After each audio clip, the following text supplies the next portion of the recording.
तोते ने क्यों दिया था माता सीता को श्राप। धार्मिक कथाओं के अनुसार बचपन में माता सीता अपनी सखियों के साथ एक बगीचे में खेल रही थी।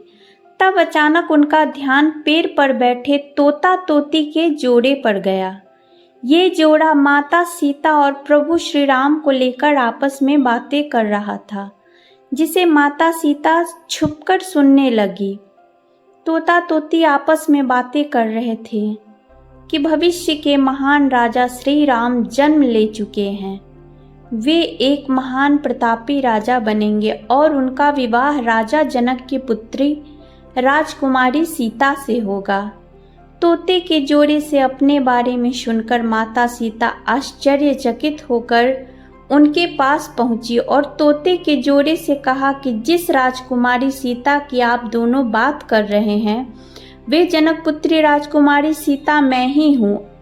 आप दोनों को मेरा भविष्य कैसे पता है? तब तोते ने कहा कि वो और उसकी पत्नी दोनों ही महर्षि वाल्मीकि के आश्रम के पेड़ पर रहते थे। महर्षि वाल्मीकि ही ये सब बातें अपने शिष्यों को बताया करते थे, जिसे हम दोनों भी सुनते थे। ये सब बातें हमें रटी हुई हैं।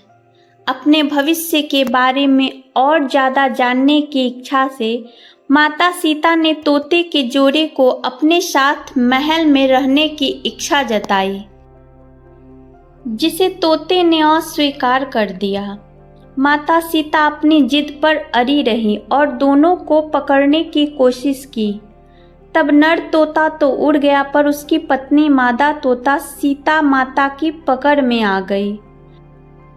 अपनी पत्नी को मुक्त करने के लिए तोते ने माता सीता से प्रार्थना करी कि उसकी पत्नी इस समय गर्भवती है, इसलिए उसे छोड़ दें। पर माता सीता उस वक्त छोटी थी, इसलिए उन्होंने इनकार कर दिया। तब नर तोते ने माता सीता को श्राप दिया कि आपकी वजह से जिस प्रकार मुझे अपनी गर्भवती पत्नी से अलग होना पड़ रहा है, उसी तरह से आपको भी गर्भवती होने पर अपने जीवन साथी का वियोग सहना पड़ेगा। इतना कहकर नर तोते ने प्राण त्याग दिए।